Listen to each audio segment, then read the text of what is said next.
Vamos lá, pessoal. Muitas dúvidas surgem a respeito da união estável. É muito comum isso, né? Então, vamos juntos. Vamos tentar sanar todas essas dúvidas, tá bom? Professor Júlio, o que é a união estável? A união estável é uma situação de fato na qual duas pessoas que não são casadas mantêm uma união estável semelhante à vida do casamento civil, com a intenção de construir família. A união estável, gente, é um relacionamento duradouro entre duas pessoas que optam, sim, por viver juntas, compartilhando responsabilidades e compromissos como um casal. Embora não seja formalizada por um contrato de casamento, esse tipo de escritura é reconhecida legalmente em muitos países, incluindo no Brasil. O correto é fazer a união estável no cartório, tabelião de notas, mas algumas pessoas fazem um documento particular. Esse documento particular, se algo acontecer, o fim dela, que é a dissolução, como se fosse o divórcio do casamento, eu vou ter que fazer uma ação pedindo a declaração para depois pedir a dissolução. Quando eu tenho a escritura pública, eu já posso pedir a dissolução, que é o divórcio da união estável. Quando nós falamos de união estável, nós temos as principais características da união estável. A convivência pública, os parceiros vivem juntos e compartilham suas vidas de forma pública, como um casal. A durabilidade também, a relação é duradoura e a união estável, não se tratando de um relacionamento passageiro, não podemos dizer que é um namorico, né? União estável é um relacionamento duradouro, não temos um período exato, mas tem que ser um relacionamento com um lapso temporal. A afetividade e fidelidade também, os parceiros demonstram afetividade, que é amor, carinho, e mantém fidelidade um ao outro, com a intenção de constituir família, né? Então também é um requisito, um pressuposto da união estável. E o compartilhamento de recursos, né? Existe um compartilhamento de recursos financeiros e materiais entre os parceiros, um ajuda o outro. Isso é importante na união estável também. Ou seja, esse compartilhamento significa ajuda, um ajuda o outro, né? Isso também ajuda muito, segundo os julgados na prática, a provar a união estável. Lembrando que é um relacionamento público. Existe a diferença entre casamento e união estável. O casamento é um contrato formalizado perante a lei e muitas vezes envolve uma cerimônia oficial. Ele estabelece direitos e deveres claros entre os cônjuges, como partilha de bens, pensão alimentícia e herança. O divórcio é o processo necessário para dissolver um casamento. Por outro lado, a união estável é um relacionamento duradouro entre duas pessoas que escolhem viver juntas e compartilhar suas vidas como um casal, mas sem a formalidade do casamento. Embora reconhecida legalmente em muitos países, esse tipo de união geralmente não impõe as mesmas obrigações financeiras e legais que um casamento impõe. Os parceiros podem optar por um regime de bens específico ou não, e a dissolução pode ser menos burocrática que um divórcio. Então, importante saber.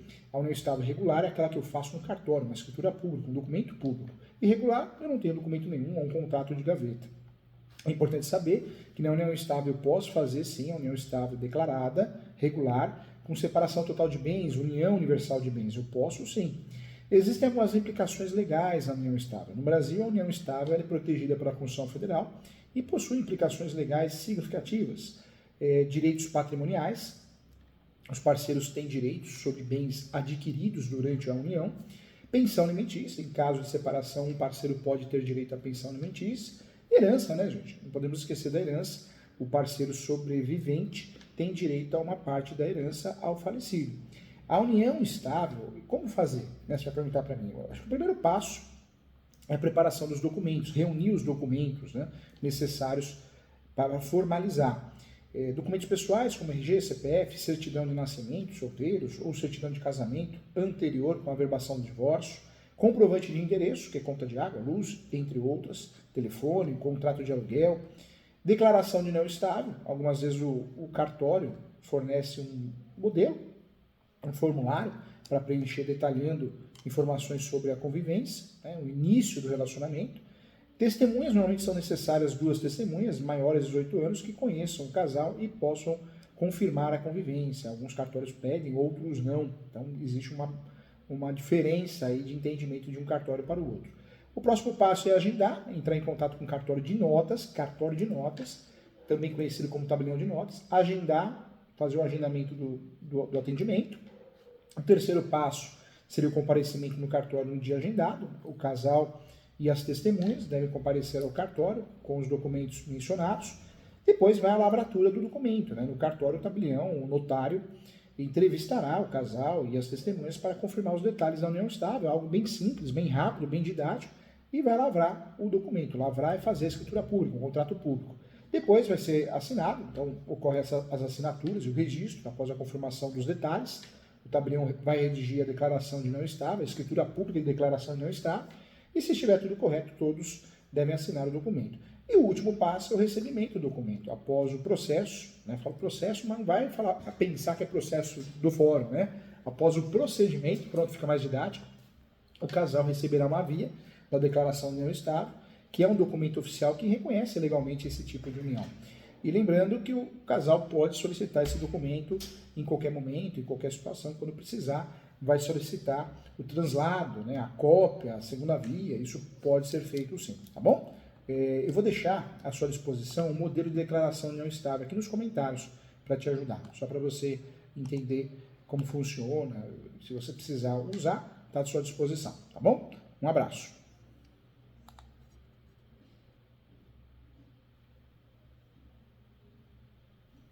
A Andréia apareceu aqui. Andréia, tudo bem, Andréia? Andréia Bentes está fazendo uma pergunta aqui. Tenho 32 anos com o pai dos meus 2 filhos. Até hoje não formalizamos. Informações importantes. Você me deu. Meus filhos podem ser testemunhas. Já são adultos? Em regra, alguns cartórios pedem pessoas que tenham sobrenome diferente. Alguns cartórios exigem isso, Andréia. E tem cartório que não, que aceita, porque é uma testemunha de um ato consensual feito pelos dois. Então, entra como ouvinte, de fato não seria uma testemunha processual. Então, precisa analisar qual que é o entendimento do cartório, mas em regra sim, aceita sim, tá bom, Andréia? Legal, parabéns pela pergunta. Conte comigo, estou à disposição, tá bom? Um abraço a todos.